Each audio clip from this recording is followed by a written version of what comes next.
We're live. We're live, Lauren. Hi, amazing. We made it.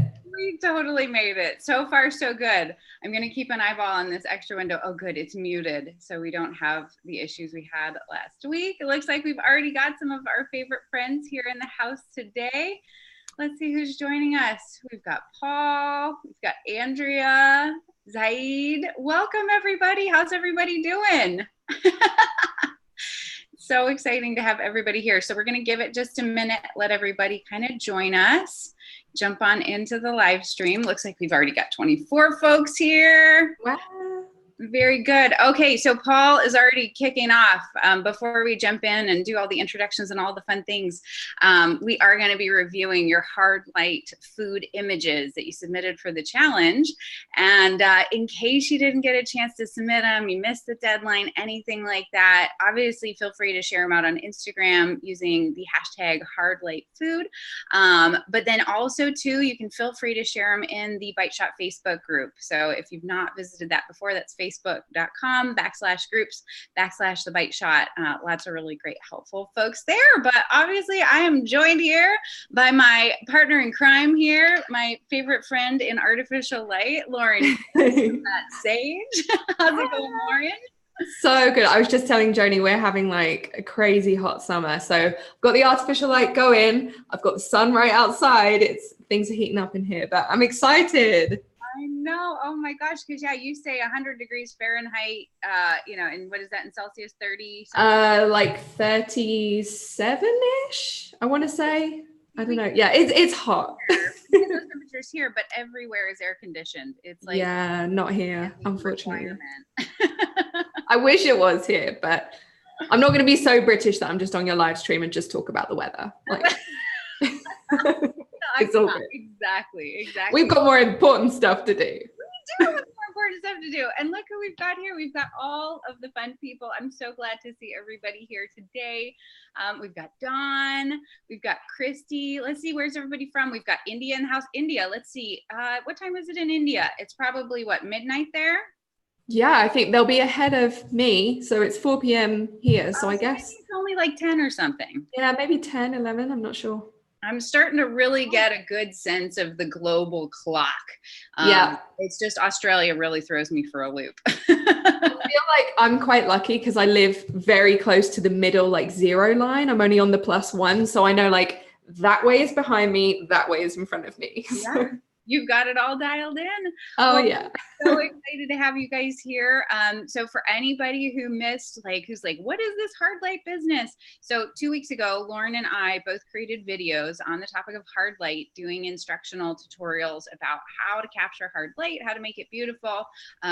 Lots of you had some really great comments on those videos. And what was most fun is that then we issued a challenge, the Hard Light Food Challenge, and just seeing what you guys did with that and the images that you created. And Lauren, I think we got how many images did they submit overall? Over 400. It was insane. And so as we had promised, as a part of that challenge, that then we would go through those 400 images and select each of our favorites. So we each selected 3, which, I mean, on a scale of 1 to 10, how impossible is that, Lauren? 25. Like, for real, it was so hard. So hard because it was just like so many beautiful images, and the creativity that you guys used, I just blew me out of the water. Like, I was like, that is a great idea. I need to try something like that. I don't know. Did you see anything, Lauren, that was just like, I mean, obviously we'll go through your images on your live stream after we wrap up here, but was there like a technique that you saw used that really like just opened up your mind to hard light in a way that you hadn't seen before? Yeah, for sure. I mean, it was such a great source of inspiration. And I saw quite a few people who were like using the shadows of something that wasn't in the frame that had an interesting shape, and then just having that shadow coming in. And it was genius. Like, some of the images, so clever. Absolutely. Yeah. And I'm trying to think now, all of a sudden I'm remembering that I wanted to share the link so that everybody could see all of the submissions. I don't know if I included it in the description box below. If I did, then I'm really on my game today, but I'm going to guess that I didn't. So let me go ahead and really quick pull that up for you guys, and I'll drop that here in the chat so that you can check it out. Because yeah, I know that I was super inspired. Now I'm like, oh, I haven't had a chance to shoot recently, but I really can't wait to get in and start to tear it up. Yeah. Oh, absolutely. Yeah. So let's see. Let me find. Oh, my Dropbox is a mess, you guys. Who else's Dropbox is a mess right now? Just me? Just me? No, mine always. I mean, I'm a Google Drive girl, but yeah, I do my best, and you start with the best intentions. You do. Oh, here we go. Okay, photo challenge. This is like my miscellaneous. This isn't where I keep like client stuff. This is just like, it's like the junk drawer, you know, my Yeah. junk drawer. It's so bad. Okay, here we go. Share, copy link, and I'm going to send this to you guys so you can see everybody's submissions, which I think was just so much fun for me. And you can see what your fellow food photographers submitted as well. I know, Casey, over 400. That's crazy, right? Oh, and it sounds like it's hot in Denver too, but not as bad as what you're experiencing in Europe. So isn't that insane? Like, it's warmer in Europe than it is in Denver. Yeah. Well, oh, Halal Recipe says, inevitably you end up with a miscellaneous folder. Amen, my friend. That is always. My Dropbox is just a miscellaneous folder. I love it. Okay, so you can check out those images. I dropped that here in the chat, and I'll be sure to add those to the description box after the live stream. But let's go ahead. And are you ready, Lauren? Should we just go ahead and jump into the photos? Let's do it. Our favorites. Let's see if I do this right. I am slowly but surely getting these things all figured out. You do enough live streams. Okay, so this very first one is from Jennifer Opperman. Jennifer created this beautiful hard light image. Are you seeing that, Lauren? Yep, I'm seeing it. Excellent. So one of the things, and I'll have you too, Lauren, share what you like about this image. So the thing that for me about this image that I absolutely loved is that because it just felt so different. I mean, obviously, like hard light, you can create some really interesting shadows and things like that. But to me, just the selection of the background, the textures that are present, this also personally reminds me of where I live. You know, there's a lot of warm tones in the image, that stucco texture in the background. But what my favorite part about it, I think what struck me initially about this image was just the way that hard light really, like, you've got that little division, which typically is coming from some sort of like post, or that's coming from some sort of window, but that diagonal just works so very effectively to land right on those tomatoes. And then that the colors are just so bold, so warm. I'd be curious to know, Jennifer, if you did any sort of manipulation in post in terms of the colors, because that yellow tile to me is just the perfect background to really elevate this image. And this feels very authentic. Like this is, you know, maybe in Mexico, out on a back patio, getting ready to make salsa. Like, I feel like there's a story here, and that is one of my absolute favorite things about images. So, Lauren, are there things about this image that you get excited about? Yeah, absolutely. I mean, so for me, my head immediately went to Italy. Like, these are fresh, like with the tiles, and you get a lot of these like white walls as well. Similar to you, I love the diagonal. I talk a lot about using diagonals in food photography to create movement. But one of the things that I actually really love about this as well is the contrast of textures. So you've got this hard light is really creating this really strong, very geometric line. You've got the tiles doing the same thing. And then you've got these like amazing spherical, like perfectly round tomatoes. And just the contrast of that, and yet it fits together perfectly. You know, like you said, that yellow, it's like the perfect yellow to go with them. And I think the contrast in the shapes, you've got the lines at the front, the tiles, the light, it complements, and it really allows those tomatoes to stand out because they're so different to the background, but at the same time, they're the same. Like, it just works. It's amazing. Well, and looking too, like you said, that perfect yellow, there is a lot of green present in that yellow. You know, I took that into Lightroom and did some manipulation. We'd actually that there's a lot of green present. And what we know, of course, about complementary colors is that green really helps to energize the reds. Yeah, absolutely. What Jennifer did really well here is that red is notoriously one of the hardest colors to capture, to manipulate.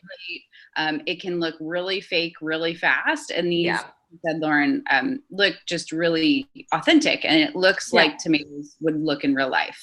Absolutely. They're like straight off the vine in a bowl, ready to make something amazing. Yeah. And Halal Recipes says that they love the hard light, the tiles texture juxtaposed with the smoothness of the red.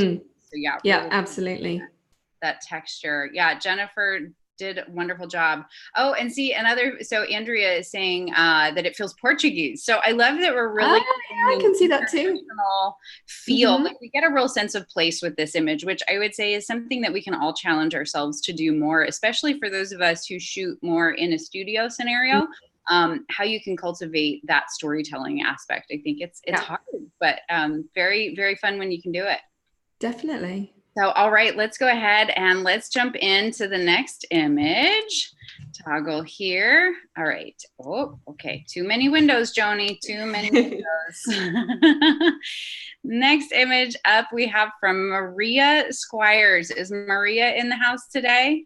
Maria in the house. And you've got the image there, Lauren. You see the one with the ice cream?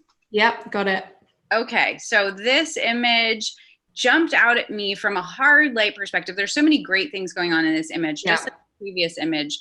But from the hard light perspective, what I love is that you get the sense, again, and I think this is where hard light becomes such a great asset to us in storytelling, is that we get an immediate sense of place. Because we've got that sort of speckled look, because we know that we are under tree branches for this photo. Right. I mean, so smart. I'm like, that is brilliant, because you get this really beautiful texture in addition to the texture that's already present in that surface. But the way that those lights kind of play along the surface, and then bringing in the lime to the side just to kind of nod to perhaps that's a lime tree over top of us. Right. Yeah. That's where my first thoughts went as well. It was like and this is a great example of what I was saying with using something outside of the frame to create this pattern and this texture, but then just bringing in that little bit of leafiness from the lime. It ties it together and it makes sense. Absolutely. Yeah. The story is kind of instant right there. And what I love too is that, you know, in a situation like this, I feel like the subject could get lost, you know, that you could really, that the hard light would almost become the subject and then you would lose the ice cream. But in this case, you did such an effective play with the colors. You know, having that orange, it's probably maybe like a sherbet or something like that, having that orange bowl, which of course that being the warmest, kind of most colorful, aside from the magenta a little further down, but because it's so central in the frame, and then putting that on that purple plate, creating that, again, tension, that visual interest for our eyes to see that contrast, that our eyes directly go into that ice cream first. And just the way that you've composed it, you know, because Lauren, you're like a composition ninja. What are some of the composition things that Maria's done really well here? So, I mean, layering for sure, absolutely nailing the layering. I love the way she's placed this spoon as well, because it's creating this leading line, like just a subtle one right down to the ice cream. So like, you know, that's where your eye is supposed to go. Absolutely. Yeah. And I was just looking at the colors as well. Like, I would be afraid to use so many different colors in a composition, because like, I'm not that adventurous with color, but it works so well. And I think because even though they're very contrasting colors, they're all within the same like tonal range.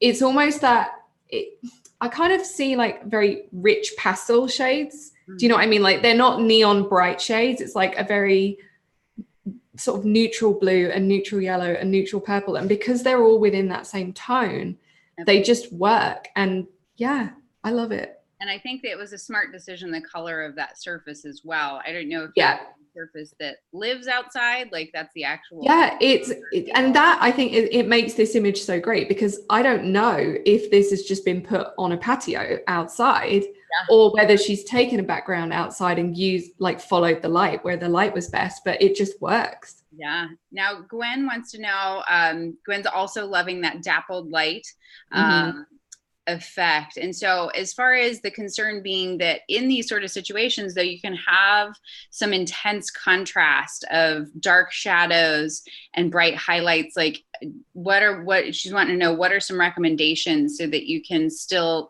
properly expose those shadows without blowing the highlights? I don't know. What are your thoughts on that, Lauren? Well, I think if you look at the sort of the edges of these shadows, they're quite soft. So even though this is still hard light, it's not the hardest hard light that you can possibly get.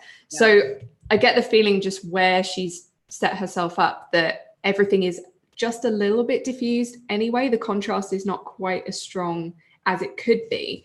Yeah. I mean, for sure, like knowing manual mode, knowing how to look at your camera, adjust your settings so that your histogram is nice and not blown out like that, for me is the best way to tell if I've got clipped highlights or clipped blacks, is just to know if everything's pushing up against the right, I know I need to bring it down a bit. And that can tell you a lot about how the final image is going to look. Yeah. And I would say, so for like this situation, I'd love to get, I don't think Maria's in the comments here, so hopefully Maria will catch this later on the replay. But I would venture to guess that this was happening on a slightly cloudy day, not like full intense cloud coverage, but having sort of that thin layer of cloud cover. Or if it's a bright, super intense day at 12 o'clock noon, then what I do is I take out one of those giant diffusers and put it outside, like now how you do this, again, depends on how tall the tree is. This could turn, I don't know how, I would love to know more from Maria as far as how. Yeah, I would too. But I would venture to say to get that sort of still softness where you have a little bit more balance in terms of the highlights and the shadows. Yeah, totally. And some diffusion. Yeah, because if you look at the lime itself, it's got a really nice specular highlight on it, but it's actually really soft. It's not got that, really tiny little shiny speck. It's actually pretty well diffused. Yeah. Yeah. Definitely. I love it. So what a fun. Oh, Jacqueline says that Maria's Instagram feed is stunning. And she says, go Peters. I don't know. Is Maria a Florida gal? Possible with that citrus going on. She's possibly from Florida. So awesome. Well, I think that was a really fun addition. Glad you like that advice, Gwen. Definitely go out there and have some fun. But yeah, I think this really helped me see hard light in a different way. It was why I selected it. So let's go ahead and my third and final selection, which also did an excellent job of really playing on color. And this is where, Lauren, that food photography, it's not just one thing going right. It's like 100 things, right? Definitely. So let's go ahead and pull up. Here is our third image. And I want to make sure to move it so I can read the name on it. Here we go. Oh, okay. Silvia Scents has submitted this image. Dear Kitchen Food Stories. So this one, when I was going through the images, Lauren and I were had the daunting task of doing 400 submissions. This one just instantly jumped out at me, without even having to stop. To me, that's an effective image, one that captures you right away, that draws you into it, makes you ask questions, makes your eyes want to explore it more and to discover what's going on there. And so obviously, I think that this one would be an excellent submission too, from a color standpoint, because I think that that's one of the strongest elements of this image. Absolutely. To shoot on such a vibrant, intense background without losing the food, I think shows a certain amount of skill and ability. We're getting a lot of wows, and I love this in the comments section. But what I love about the hard light here is that you've got multiple elements. Obviously we all love when you're kind of, shooting through the glasses and you get that kind of crystally, sparkly thing going on. But that you also used this tray here, this cooling rack, and that we're likewise getting that shape as well, which really helps to, I think from a composition standpoint, draw our eye in, that we've got these diagonals sort of pointing to the food, but then this sort of, you know, on the lower left side, that shadow from the rack kind of helps to kind of cinch in that left side and really help to define that this is where our eyes are meant to go. So I think that the use of shadows there was just absolutely wonderful. And this gives us a really intense graphic look as well. So what are some things in this image, Lauren, that catch your eye? Yeah, I mean, obviously the color, but for me, compositionally, there's so much movement going on. Like she's got the light coming this way, creating these diagonals, and then the spoon going this way. So when you have things moving in opposite directions, we call that dynamic tension. And that really, really helps to keep compositions interesting, because then everything isn't just moving the same way and looking really static. It's like, oh, I've got this over here and this over here, and, you know, a few little pieces here and there. And I just feel like everything has been really intentionally placed, but in a way that it doesn't look staged. It looks like, oh, that we've got these little cakes on this cooling rack, and, you know, there's some apricot pieces. And yeah, it's just so vibrant, but also really natural. Yeah. And it's one of those images too that your eye enjoys meandering around. Yeah, exactly. There's so much to look at, but at the same time, I know that the focus is those cakes on the tray. Yeah, it's tricky. And one of the things too that I'm just noticing, you know, because again, you kind of delve further into an image, it's those little surprises that I think, the things that you don't notice right away, but then all of a sudden like pop into view. So those little leaves that are right inside the bright pop that's in the shadow of that upper right glass. And just the way that the light hits those, that just tickles me. Yeah. And also you see these leaves that are much closer to the camera that are out of focus. And then in the top left, there's their shadow.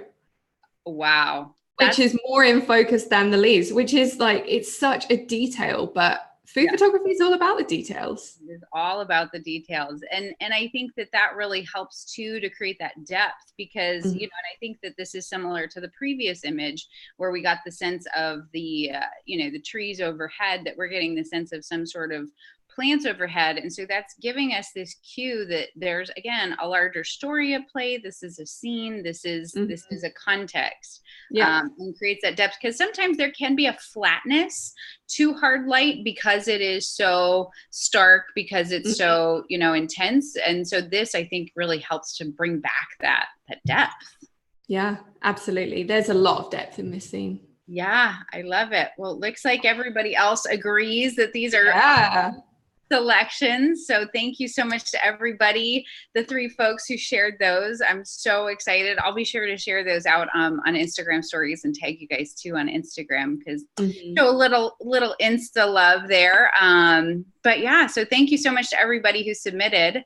So I'm trying to think what else. We can open up for a little Q&A. Now, one thing I want to go ahead and make sure to mention, because Lauren and I were talking and we're like, you know, some of the things that really help, and we talked about this a couple weeks ago on a live stream, things that really help in order to be able to capture these kind of creative images, or having, like Lauren said earlier, total control over your camera, and total control over your lighting. Now, I think that probably the images we saw today, Lauren, would you say those were artificial or natural? My first guess would be natural, because a couple of them look like I think the tree one for sure. Yeah. Yeah, they seem like they were outside. Yeah, for sure. But of course, Lauren and I being big fans of the artificial light, and that you can create similarly beautiful scenes. So for those of you who are already familiar, Lauren and I both have premium courses where you can dive deeper into these topics. So of course, Lauren's course, Manual Mode Master, which if you're not shooting in manual, I've already said it a million times before. That to me, I mean, Lauren, you could tell me if I'm wrong, but to me, that was the biggest game changer when I saw the biggest leap forward in my photography is when I started shooting manual. Would you agree? Oh yeah, definitely. It's like step 1. You need to do that before you do anything else. Yeah. Now in the comments section, who all's already shooting manual? Show us some love in the comments if you're shooting manual, because that's where you get the total control and where you can work in these tricky lighting situations like hard light, where your camera is going to want to do some wacky things because it's saying, oh, it's really bright and it's really dark. Like, what am I supposed to do? And so in order to really be able to override that, manual mode's important. And then being artificial light levers. So what we have done is we have put together our 2 courses into a bundle. We're calling it the Jumpstart Bundle. It's a perfect bundle for anybody who is like just started out in food photography. Maybe you've got your first DSLR and you're like, okay, I wanna do this, right? Like you've got this little thing in your brain that you're like, I love food photography. I should do something with this. This is like the perfect course to get you literally from point A to point B in a super fast time. Because I think about my own personal food photography journey. It took me forever to learn manual, and then it took me forever to learn artificial light. And so you can learn it in a matter of weeks with our courses. So we have bundled that up together. I've got that in the comment section below, but we've got a special bonus. You want to tell them about the bonus that comes with the bundle, Lauren? Yeah, so we have decided to create 4 exclusive Lightroom presets, 2 from me, 2 from Joni, so that you can shoot in manual with amazing light and then edit your images beautifully. So it's like the whole package. Yeah, I'm super excited about these presets because I think when I was at the beginning of my photography journey and I was just getting into editing, one of the things that I used presets for was to kind of learn how to use Lightroom as well. Because I would put a preset on and then say, okay, how has this changed this image? Okay, so it's this slide has gone up. What does that look like? And it really allowed me to understand more about what I was doing to my images. So yeah, we put together 4 different presets that are going to give you 4 completely different looks. So whatever your style is, there should be something in there for you. Yeah, well, and created specifically for food, because I mean, exactly. Yeah. I remember when I first started out and I was like, ooh, these preset things are cool. And I bought like some wedding photographer ones. Yeah. And it doesn't look good. Yeah. We've all done it. The vintage film look. No. You're like, no. So these are specifically for food. So what I'm going to do, I'm going to go ahead and drop the link to that bundle in the comments area here, and it's also in the description box below. So if you are sort of at that place where you're ready to just jumpstart your food photography, take it to the next level, start shooting manual, start shooting artificial light, we'd love to have you in our courses and dive deeper with you. And you also get that bonus. So we'll have that available for the next 2 weeks. So and then from there it's donezo. So let's see. Now it looks like we've got a bunch of questions coming in. We should do some Q&A, Lauren? Yeah, definitely. Yeah. All right, here we go. Okay, so we've got a great question. What kind of lens would you use for the type of photos that we just saw, Lauren? Oh, so I think for the first one, for that straight on shot, I like using a longer focal length. Yeah. Because when you use a wide angle, so like even 50 upwards, you might get a little bit of lens distortion where, you know, things look like they're kind of leaning towards you or leaning away and a little bit stretched. So for this one, I would use something around like a 90, probably. Yeah, on a full frame. On a crop sensor, that would be maybe a 60. Yeah. And so like one of the lenses, I was recently with somebody helping her out with some photography, and she said, you know, what's a really great lens? Now it's an expensive lens, so I want to kind of couch that, but it is nice to have a good like flexible zoom lens. Yeah. In that regard. So I've always said like a 24-70 is a great lens. You're going to be able to go wide if you want to do the overhead shots, but then zoomed in for something like what Lauren was just saying to really narrow in and zoom in. But I did recently end up with a 24-120. Oh, wow. I added a Nikon to my collection because I really felt like people are, you know, there's been riots on the Instagram saying, why are you a Nikon now? You're a Canon shooter. I was like, I'm a camera shooter. I'm not like married to a brand. Mostly it was that I've got the flash course and I get a lot of questions from Nikon users, and there are certain things that are specific to different camera brands. So I wanted to get a Nikon just so that I could understand and answer questions better for Nikon users. Yeah, absolutely.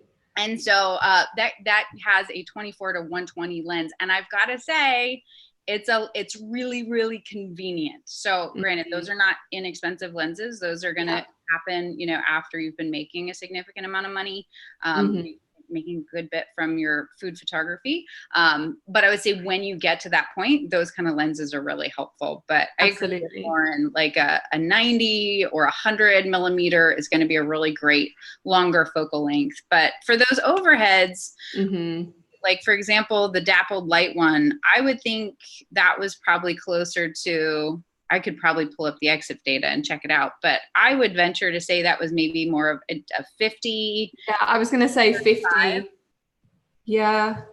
Because it is kind of, it's not super wide, you know, it's kind of. It's not, yeah. And actually 50s for top down, if you have the ability to get far enough away to do a flat lay on a 50, it's a really nice focal length for a flat lay.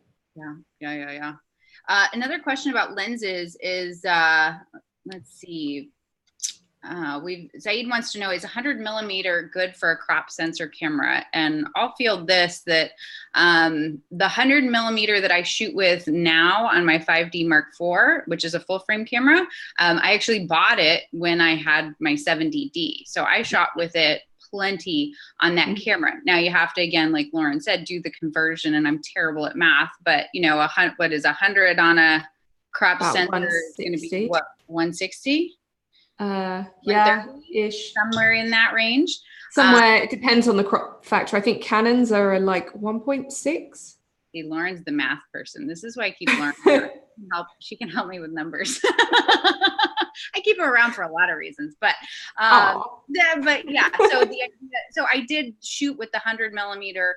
That's a macro lens. It's a macro lens as well, so you can get really nice and close up. I always liked shooting the 100 on the crop sensor and had no issues. It was actually kind of tricky for me then when I moved to full frame, like feeling like, oh, I got to get even closer in. So physically moving yourself and adjusting. But I loved the 100 on the crop sensor. I don't know, Lauren, if you on that. Yeah, I mean, I think it depends how much space you have, because you are going to have to be pretty far away to get those kind of food portraiture shots. So it depends on how much space you have and what kind of photos you want to use it for. If it's a macro and you're looking to just do those like really close up photos, then distance isn't going to be so much of an issue. But if you're looking to do that kind of like, you know, with the bowl of tomatoes and a fairly wide scene, you will have to be pretty far away with a 100 on a crop sensor. And when I was on Canon 80D, I used a 60 millimeter macro that I loved. So for me, that acted pretty much like a 96, I think. But it still had the macro, and that worked well for me. Yeah, I think a great suggestion, and if it's an option available to you, is to rent gear or to absolutely loan you gear. That's even better. That's even better. Harder to find. Yeah. But why too I get so excited in like the Facebook group. Somebody just posted in the Bite Shop Facebook group this morning. Andrea posted that she met somebody through the group and they met up and have coffee and they have all these things in common and they're photographers and food photographers. And so making those sort of connections are so invaluable that, you know, having some other photographer friends nearby. I know not everybody is open to that. I hear from people all the time that unfortunately some photographers can be a little territorial and competitive and don't want to be friends, but those are, that's fine. They can go do their own thing. I'm going to get further by having friends in the industry and colleagues who I can swap with. So if you have some friends and maybe they have more gear or different gear than you, trying those out. But for me, I've rented gear before if I wanted to try something out before I sink, you know, a good chunk of change into some new gear. So that's another option for you as well to see what works for you in your space. So let's see. People are looking for the bundle link. It's right here. There you go. Question about the presets for Lightroom. So the presets, what will happen is if you purchase the bundle, you'll get access to the courses and all the information. What will happen is you'll buy it and then you'll get an email that has the whole rundown of all the instructions of what you got to do. You'll have access to the Flash for Food Photography, and then you'll go ahead and hop on over and get access to Lauren's Manual Mode Master. And And then from there, you'll also have a link to download the presets. Now, what I did is the presets are both in XMP files as well as the Lightroom template files. So no matter what version of Lightroom you're running, whether that's Lightroom CC Classic, an older version of Lightroom CC Classic, no matter what you've got in terms of Lightroom, you'll be able to utilize those. So it does also include, when you get the presets information, it also includes a video with instructions on how to actually install those into your Lightroom. It's very easy on the newer versions of Lightroom, and actually pretty easy too on the older versions. Yeah. And then also it also works on Lightroom Mobile, which is so fun, because here's the fun part, is that Lauren created her presets, and now I've totally installed them onto my phone, and I'm like, I'm using Lauren's presets. So fun. I love that about Lightroom, though, that you can use the presets on the computer and on mobile. Mm-hmm. It's like so flexible. I love it. It is so flexible. It's awesome. So let's see. Oh, Andrea, thank you. I'm so glad you enjoyed my Flash for Food photography course. That's awesome. It is an amazing course. I've taken it. So for anyone like on the fence, it is absolutely worth every penny. Well, and in both of the courses, you know, I think that both of us created those because we remember being in that place of feeling very overwhelmed by the prospect of learning artificial light. Like it's, especially if you're not necessarily like a technologically inclined person, you're like, yeah. And so we wanted to make that easier for people. Yeah. And just like have it all in one place. You just go through step by step. And by the end, you're like, okay, I get it now. Yeah, exactly. So let's see, what other questions have we got? For any other questions out there, guys? A lot of love for zoom lenses. Greta wants to know, overhead shots is an 18-105 a good lens. That is a great lens. I wouldn't necessarily shoot at 18, because the problem when you get into those smaller focal lengths, you know, it's that real wide angle that you end up with what would be some distortion on the edges. Or I kind of equate it to that fisheye sort of look, where it get bowed on the sides. Now you can adjust that and fix those things in post. But I think if you go beyond the 24, and again, tell me what you think on this, Lauren. I think once you go beyond 24, like if you're into 18 and 14, like that's just a little too wide for food. Yeah. Right? Yeah, for food, for sure. For me, those kind of focal lengths are for like landscapes, travel. So again, that's another reason it's nice to have these lenses, because you can carry it with you for other stuff. But for food, I mean, I would say the widest I have is a 35 prime. And for me, that it's always wide enough. If I've got a big table scene, I can do it with a 35. And then there's just not so much distortion to fix in Lightroom. Because then you're playing that whole game of like trying to adjust and fix things. Yeah. And I think if you can get photos as close as possible out of camera, that's the best way. Yeah. I love it. So let's see. Okay. Andrea wants to know, for anybody who's already purchased the courses, if you already own both the courses and you want the presets, just drop us an email. We will be happy to chat with you on that. Let's see. Any other questions? Because we got a couple more minutes, because what's going to happen right after this, guys, is that we are going to shut down here, and then we're going to set up and we're going to get on over to Lauren's channel, because you all are subscribed to Lauren's channel, right? Everybody's on that stage. If you're not, her channel is linked down below, and we're going to be hopping over there right on the hour, and then we're going to review 3 more photos, Lauren's selections from the challenge. So I'm so glad we got to choose 3 each. Like, I don't know, I couldn't have chosen only 3. Oh my gosh, it would have been absolutely impossible. Oh, I love it. Oh, Erica just jumped in. Now, for anybody who's just jumped in and missed all the review of the photos and all of that, after we finish up here, the video will be loaded up. You can watch the replay on your own time, so feel free to do that. But I think we're good. I think we've answered pretty much all the questions. Riverboat Media says, don't forget about extension tubes. For those who've not played with extension tubes before, that's a really great thing that can really help take various focal lengths and adjust them to be able to turn them into macro lenses, which is pretty good. So if you're ever in that situation where you're like, Ryan does this, I'm teaching Ryan photography and videography so he can help me out with videos. And he's always getting way too close to the food with non-macro lenses. And I'm like, babe, you gotta back up because you get back it up and you can't get that focus. So I gotta get Ryan some extension tubes is what I gotta do. Yeah, sounds like it. Poor kid. He's just, and I'm so impatient with him too. I'm like, come on, get it, Ryan. I know. I have the same thing with Ben though. We try and yeah, it's hard to work with your spouse. It is. All right. Well, I think that's pretty much it. Let's see. One question is, the style is dark and moody with all natural light. Can I apply for a magazine as a recipe developer with the portfolio, or should I create a new one with magazine style photos?